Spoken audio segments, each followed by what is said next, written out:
aí de um depoimento, inclusive, né, da semana passada, Alves, a gente conversando aqui, e trouxeram a situação de que uma moradora notificou, né, o síndico, porque o elevador, ele estava dando choque, né, ao acionar ali os botões dos Sim, andares.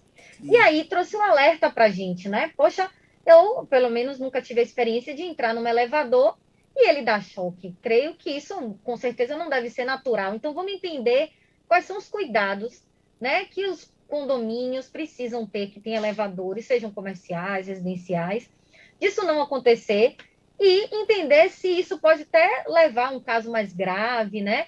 Então, por isso que a gente convidou o Alves aqui dessa vez. Então, eu queria, já de cara, Alves, questionar isso.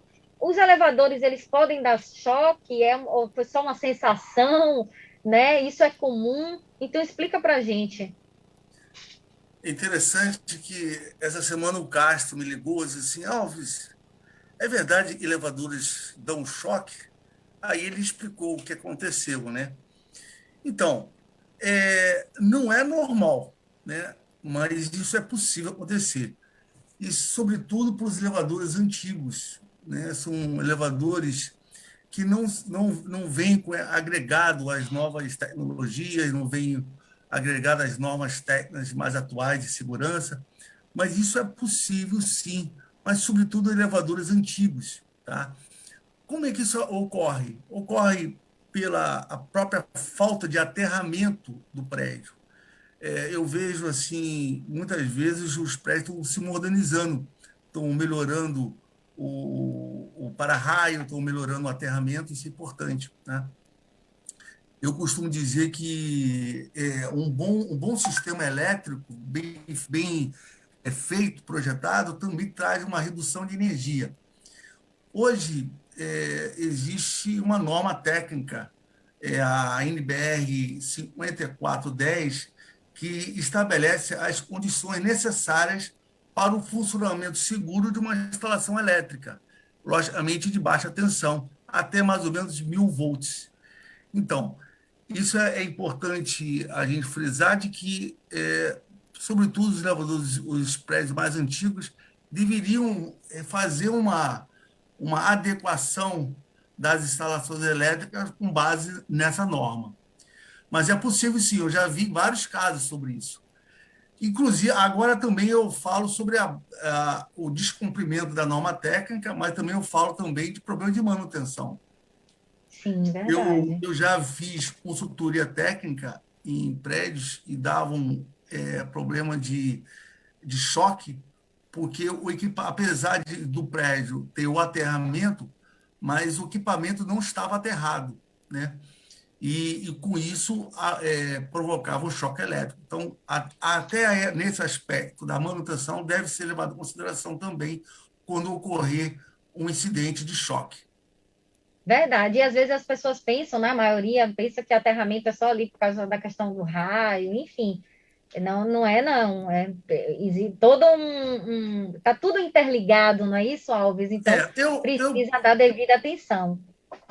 Só para você ter uma ideia, hoje, assim, existe muita queima de equipamentos, né? Sobretudo elevadores, por falta de aterramento, né? Eu recentemente eu vi um caso de um inversor de velocidade, um item caríssimo que uma empresa em um orçamento para o cliente de quase R$ 30.000. E aí o cliente me contactou, fui fazer uma auditoria e eu verifiquei que o problema estava também ligado à falta de aterramento. Então isso é muito comum, sobretudo nesse momento de chuvas ocorrendo em Salvador, uma oscilação de tensão e tudo mais, isso ocorre bastante. Verdade. No país todo a gente teve aí um período bastante chuvoso, né? Exatamente. Diga Muita aí, chuva. Castro. Eu queria colocar aqui uma questão para Ionara e para Alves, né, amigo? Eu sempre defendi que nós sempre defendemos aqui no programa a importância do condomínio ter uma boa assessoria jurídica e ter uma empresa de elevadores que dá manutenção, uma empresa séria. Aí eu lhe pergunto, num período desse de chuva, que está chovendo bastante, um elevador está com esse problema de choque. vamos admitir assim, um caso extremo. A criança entra, que pode entrar no elevador desavisado, tomar um choque e até vir a óbito. E aí, como é que funciona essa parte jurídica aí do negócio? E a parte do elevador, como é que fica? Que Pode pode? chegar a óbito, né? Tá molhado, chegou Tá molhado, molhado, sombrinha chegou na rua molhada. molhado, o menino veio da escola, entrou sozinho, correndo, pegou lá, tomou um choque. E aí, como é que faz? Então, o ideal é isso não acontecer, mas que pode, acho que pode acontecer, né? É uma eletricidade. E aí, Alves e Onara, com a palavra vocês dois. Então, eu falo assim, logicamente que o elevador ele tem um responsável técnico, né? Que é um engenheiro responsável técnico, inclusive credenciado para o CREA. E quando isso acontece, quando uma pessoa morre, então é feita uma investigação disso, a polícia técnica entra. E aí a polícia vai agora verificar quem é o responsável.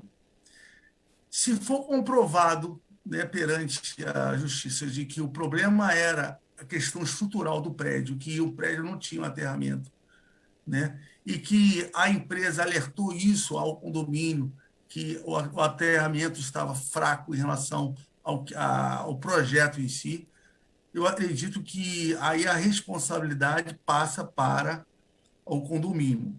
Agora, se o equipamento, se o prédio está com todas as manutenções adequadas, mensagens realizadas, cumprindo todas as obrigações legais, e for comprovado que o problema foi um aterramento inadequado feito pela empresa de elevadores, certamente o engenheiro e a empresa serão acionados e irão responder pelo tal fato. Eu penso assim. Entendi. Agora, é possível, Alves, só para assim, o choque ele chega numa intensidade que pode levar alguém, uma Se tiver criança ou molhado, adulto a tiver óbito? molhado, Sim, é possível, né? Eu não conheço mais assim um caso real que aconteceu, mas eu imagino uma pessoa um problema cardíaco, alguém até mesmo uma criança, certamente uma carga elétrica pode sim causar uma morte de uma pessoa, com certeza. Delicado, verdade. Agora, doutora Ionara, por favor, sua orientação. Bela, um ponto importante que Alves trouxe, e a fala dele, assim, brilhante, muito pertinente, observe, a responsabilidade civil, ela pressupõe alguns requisitos, tá, para que a gente consiga vincular o autor do dano com o fato que ocasionou o dano, né? Ou uma ação ou uma omissão, que é o que a gente chama de nexo de causalidade. Quando o Castro colocou, é importante que o condomínio tenha uma assessoria jurídica, empresa de elevadores, eu vou um pouquinho mais além. O importante é que o condomínio tenha ciência e o síndico tenha instrução suficiente para ele compreender as suas atribuições. A manutenção periódica dos elevadores está prevista em lei. O condomínio ele é obrigado a manter uma empresa prestadora de serviços de manutenção em elevador. Esse contrato é de natureza contínua, ou seja, essa prestação de serviço ela não pode ser eventual. O condomínio precisa contar com uma empresa mantenedora cuidando dos elevadores. Exatamente porque nos elevadores existe um nível de importância muito grande, se transporta vidas, tá? Então, a partir do momento que o condomínio negligencia a manutenção desses elevadores e essa negligência, né, essa ação ou omissão do síndico venha causar qualquer tipo de dano a um condômino ou a um terceiro, ele vai responder por isso, ele vai responder civilmente e até mesmo criminalmente, certo? O importante da fala de Alves foi quando ele colocou, olha, se a empresa mantenedora, e ela tem por obrigação, a empresa mantenedora ela tem por obrigação verificar essas questões e alertar ao síndico do condomínio qualquer irregularidade que necessite de uma intervenção, de uma obra civil que não faça parte do escopo do contrato da empresa mantenedora de elevadores. Se a empresa mantenedora de elevadores ela não faz esse alerta, ela não notifica o condomínio acerca dessa irregularidade, ela está assumindo um risco. Então, ela responde individualmente, inclusive, né? Nesse caso, o condomínio. Ele não responderia se ele tem a contratação de uma empresa mantenedora de elevadores, que é quem tem capacidade técnica, é quem deve ter a capacidade técnica para indicar para o síndico quais as providências que devem ser tomadas com relação à manutenção daqueles equipamentos. Então, se a empresa mantenedora, ela sinaliza isso para o condomínio, né? É uma manutenção que precisa ser realizada, que foge do escopo do seu contrato de prestação de serviços, e vem acontecer um acidente em função dessa circunstância, a empresa mantenedora de elevadores, ela não responde. Se ela não sinaliza, né? Se para o síndico do condomínio que contratou aquela empresa, que tem ali a ideia de que ele contratou uma mantenedora, ou seja, uma empresa que tem capacidade técnica para dar a manutenção, tanto preventiva como corretiva, nos equipamentos, aí o condomínio não responde, a responsabilidade seria exclusiva da empresa mantenedora de elevadores. O importante disso tudo, Castro, é que o síndico saiba que ele precisa não esperar o resultado, né? Não esperar que o dano aconteça, não assumir esse tipo de risco, mas ter sempre um acompanhamento, né? Buscar empresas que tenham capacidade técnica comprovada, que possuam responsáveis técnicos, que sejam da área de engenharia mecânica e engenharia elétrica, empresas que tenham convênio junto à lei de inspeção anual aqui do município de Salvador estabelece que essas empresas elas devem ser credenciadas junto à Secretaria de Desenvolvimento Urbano. Então, são esses cuidados e essas cautelas que vai fazer com que o síndico, se por acaso, né, o que a gente espera que não ocorra, mas se acontecer um acidente, que o condomínio não seja responsabilizado.